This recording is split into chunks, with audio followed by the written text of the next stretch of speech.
sudah tersiar berita bahwa besok Senin 23 Juni 2025 mantan Menteri Pendidikan Kebudayaan dan Ristek Nadiem Makarim dipanggil oleh pihak Kejaksaan Agung terkait dengan dugaan korupsi kerembuk senilai 9, sekian triliun rupiah. Pemanggilan ini tentu sesuatu yang sangat logis, apalagi kalau dilihat dari sudut teknis yuridisnya. Karena kalau selama ini yang mencuat di pemberitaan itu yang dipanggil itu hanya pihak staf khususnya, 3 orang staf khususnya yang sudah digeledah apartemennya dan kemudian dipanggil itu, memang tidak cukup logis ya. Masyarakat akan bertanya-tanya, apakah mungkin hanya mereka yang diduga melakukan korupsi? Karena bagaimanapun anggaran 9,9 triliun lebih itu mungkin ya, tidak mungkin bisa dikeluarkan oleh mereka, bisa digunakan oleh mereka tanpa sepengetahuan pejabat pembuat komitmen minimal. Dan pejabat pembuat komitmen ini secara struktural harus bertanggung jawab kepada pejabat pengguna anggaran. Ya. Dan di dalam konteks level kementerian ya tentu menterinya pejabat pengguna anggaran itu. Jadi singkatnya tidak mungkin penggunaan dana di satu kementerian apalagi bertriliun-triliun dan kemudian diduga sebagai korupsi itu tidak atau tanpa sepengetahuan menterinya. Nah, yang masyarakat harapkan adalah Kejaksaan Agung di dalam setiap menyelidiki dan menyidik suatu tindak pidana korupsi diharapkan benar-benar bersikap fair, jujur, objektif, adil, dan transparan. Ya, singkatnya seperti tindak profesional. Karena kita melihat beberapa gejala yang ganjil, yang kurang logis. Ya, misalnya kasus Pertamina selama ini atau sejauh ini hanya mencokok direktur-direktur subholding Pertamina.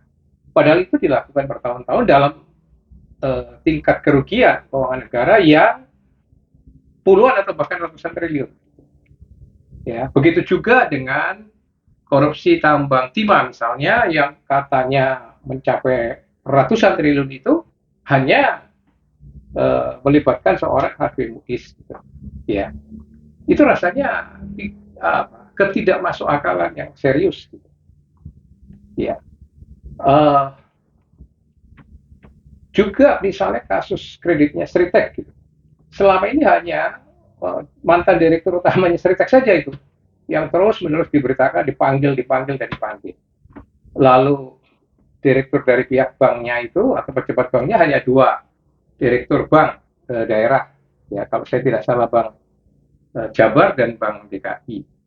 Padahal itu katanya triliunan yang dikucurkan ke Sritek dan melibatkan bank plat merah, bank BUMN tingkat nasional.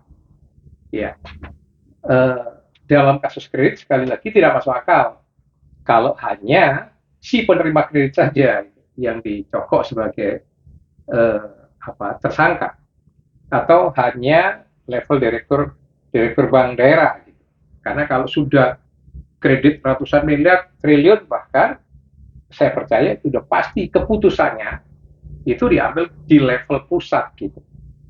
Ya, di tingkat bank kantor pusatnya gitu. Tidak mungkin hanya di level kantor cabang gitu.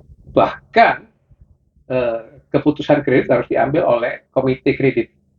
Jadi maksud saya tersangkanya pasti harusnya kolektif gitu. Ya, tidak hanya 1-2 orang. Nah, itu hanya beberapa contoh.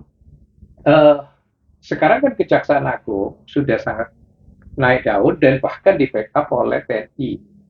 Nah, kita berharap, masyarakat itu berharap bahwa Kejaksaan Agung memainkan peran yang benar-benar dapat dipercaya oleh masyarakat, yaitu melakukan penegakan hukum yang tidak tebang pilih, yang tidak pandang bulu, seperti yang ditekankan oleh Presiden Prabowo itu, bahwa penegakan hukum itu tidak boleh pandang bulu, tidak boleh diskriminatif dari latar belakang keluarga siapapun, katanya dari latar belakang partai manapun, ya.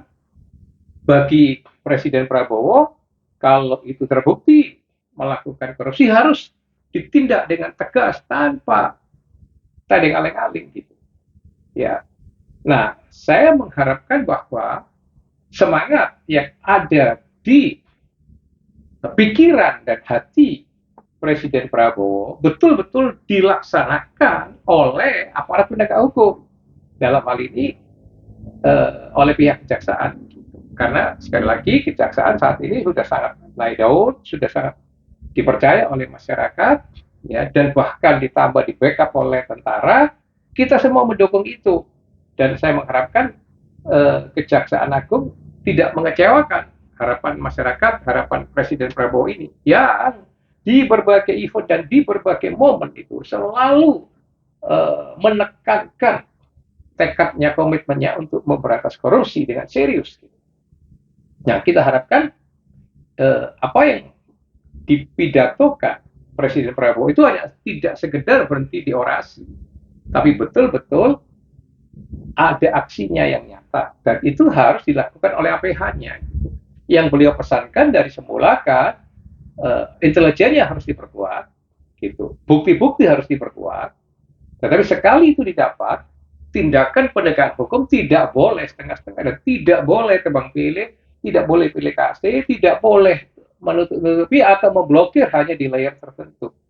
Masyarakat mengharapkan bahwa komitmen Presiden Prabowo itu betul-betul dilaksanakan oleh pembantunya, oleh stafnya, dalam hal ini aparat penegak hukum, lebih khusus lagi ya pihak kejaksaan. Sehingga dengan demikian kredibilitas pemerintahan Prabowo betul-betul semakin hari semakin terlihat, ya, dan terpercaya gitu, sehingga masyarakat tahu bahwa presiden ini gak lip service gitu di dalam janji-janji kampanyenya, tidak cita-citanya yang terkait dengan pemberantasan korupsi itu, tapi betul-betul direalisasikan. Sehingga dengan demikian, ya, kita terus menaruh pengharapan kepada pemerintahan Presiden Prabowo, karena bagaimanapun korupsi ini penyakit yang paling besar, ya, berurat berakar di masyarakat. Kalau itu tidak ditanggulangi, kita pesimis bahwa Indonesia itu akan bisa maju, karena tidak mungkin korupsi yang begitu besar,